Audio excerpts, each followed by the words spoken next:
Thank you very much, Honorable Speaker. Honorable Speaker, Section 77(1) of the Constitution reads, "The President shall at least once each year attend a sitting of the National Assembly and address a session on the conditions of the Gambia, the policies of the government, and the administration of the state." So, Honorable Speaker, to start, I really want to commend the President and thank him for the fulfillment of his constitutional mandate, and equally recognize the presence of the Vice President and thank him for being here with us since yesterday and today as well, and recognize the presence of various ministers who've been here with us since yesterday and today as well. Honorable Speaker, I will start with the introductory remarks of the President. And to do so, I will refer you to page 4, paragraph 2 of the State of the Nation Address 2023.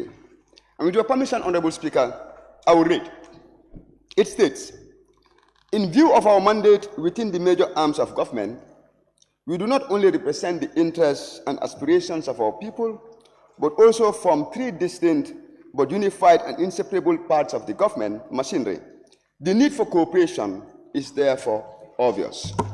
Honorable Speaker, at this point, one would tend to ask, why cooperation? And what cooperation is the President really seeking for? Cooperation between the executive, the parliament, and the judiciary. But we are at the parliament here, so I'll limit it to the cooperation between the parliament and the executive. Let's look at the functions of the executive. At executive level, they draft policies, programs, strategies, do the implementation. At the level of parliament, we scrutinize the government at every stage of what? Formulation, and at every stage of what? Implementation. We are the very ones who will scrutinize the budget and approve it.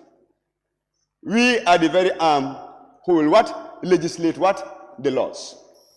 We are the very ones who will, at the end of the day, after the approval of those budgets and their actual implementation, audit reports will be conducted in accordance with the dictates of the Constitution.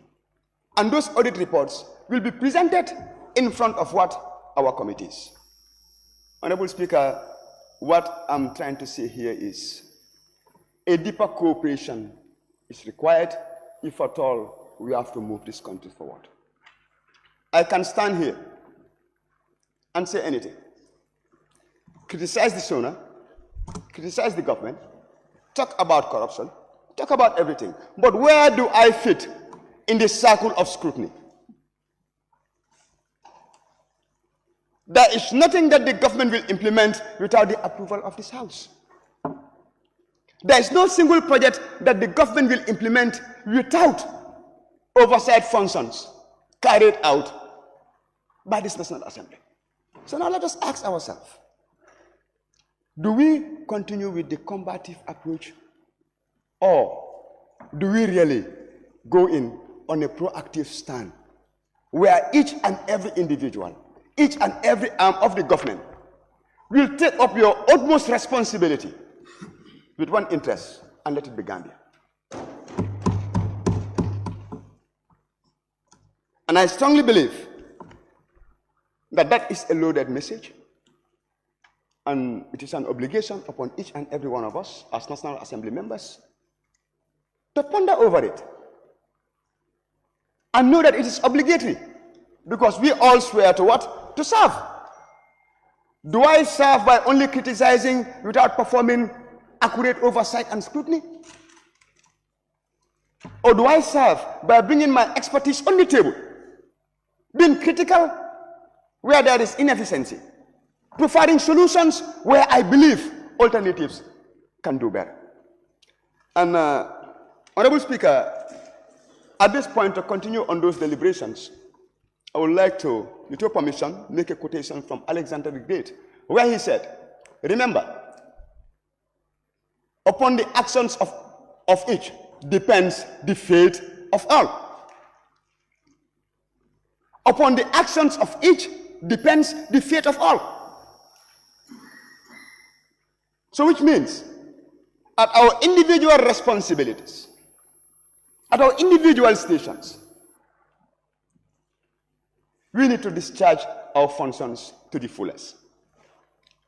We need to make sure that as National Assembly members, in cooperating with the government, it doesn't mean you have to sit here and hit on the table.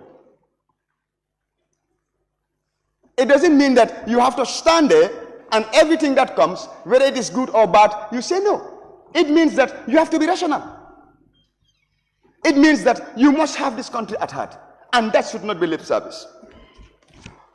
Honorable Speaker, at this point, I'll move on to the Ministry of Finance and Economic Affairs. The President did indicate that inflation is on the rise, and the effects of inflation is that it has reduced the real income of people.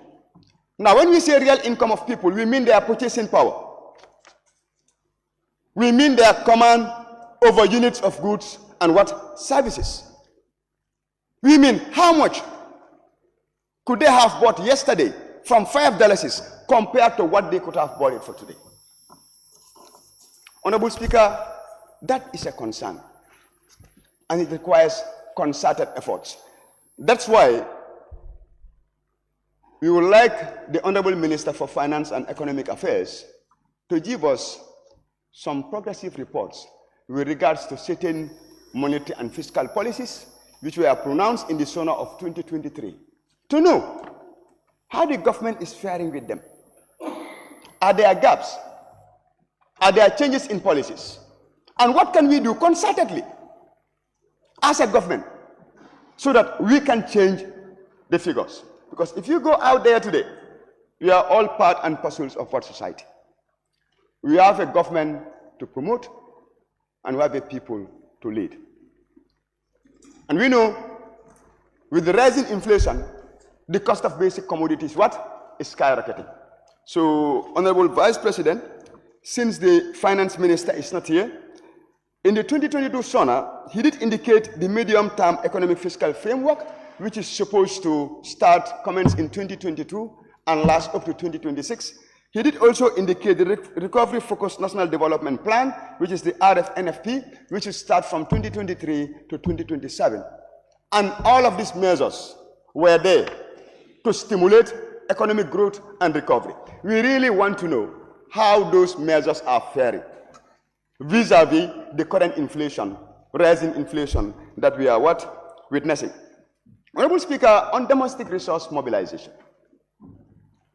it is refreshing to read from the SONA that domestic tax collection have increased by 5%? And also we are witnessing a 20% increment on custom and excise duties. And all of this can be attributed to the digitization process and the Asikuda wall, or the Asikuda plus that was introduced by the Gambia Revenue Authority. But, Honorable Speaker, there is no way that we can attain sustainable development without harnessing the full potentials of our domestic resource mobilization opportunities. Digitization should be across the board. It does not only reduce the human interface when it comes to collection of government taxes, but it promotes accountability, transparency, and it helps in the accumulation of our sovereign wealth. So, as a parliament, concertedly with the government, we need to make sure that we transcend and reach to a stage whereby the paper trail will be completely eliminated. And I believe, I did say it here last year, and I wouldn't shy away from saying it, that if we can tighten the knots and improve on the leakages in our domestic resource mobilization, there will be no need to go out there and secure loans. There will absolutely be no need. Because if we do a lifestyle audit and look at some of the junior staffs in some of these agencies, their lifestyle, against their what? Income, you really realize that there is a big gap. And that gap is existing because the status quo what? Favors them. So, Honorable Speaker, we applaud the ministry for really introducing the digitization process. We also applaud Jerry for the Asikuda Plus, but we are saying they can do more and they can do what? Better for the interest of national development. Honorable Speaker, at this point, I will move on to agriculture. Since yesterday, a lot have been said. And having listened to the general observations, many of the obstacles expressed with regards to the Ministry of Agriculture are perennial problems. Unsustainable projects. We have people there. Honorable Speaker, the time is not favoring me. You know, we said they are the ministry with the highest number of degree holders in the country, but nothing is moving. Those are perennial problems from 1965 till date. Now the question is, what can we do as a people, concertedly, to move? Because our only hope today is on the productive base of our economy. That is agriculture.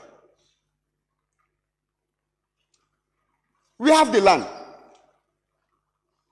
Our climatic condition is what? Favorable. We have the labor force. We have the technical capacity.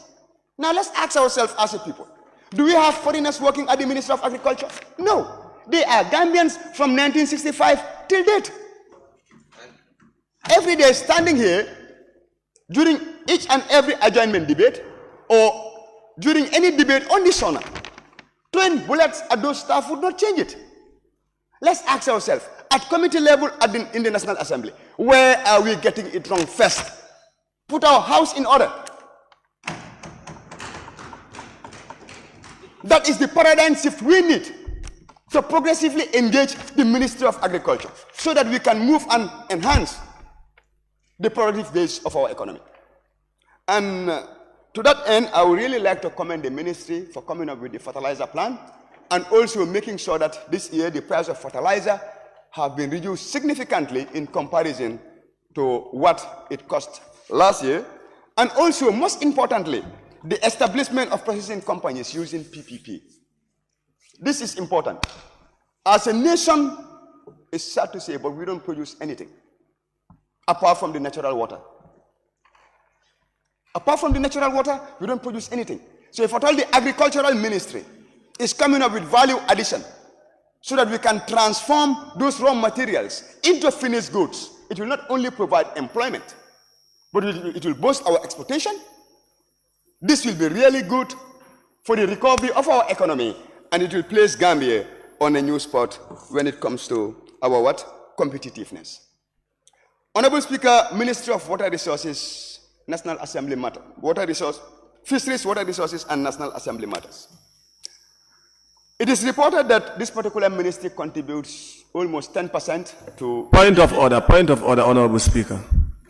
Point of order. Member Kebba Lang Fofana. Point of order. Your 3 seconds. There is point of order, but I'll give you 2 minutes. Point of order.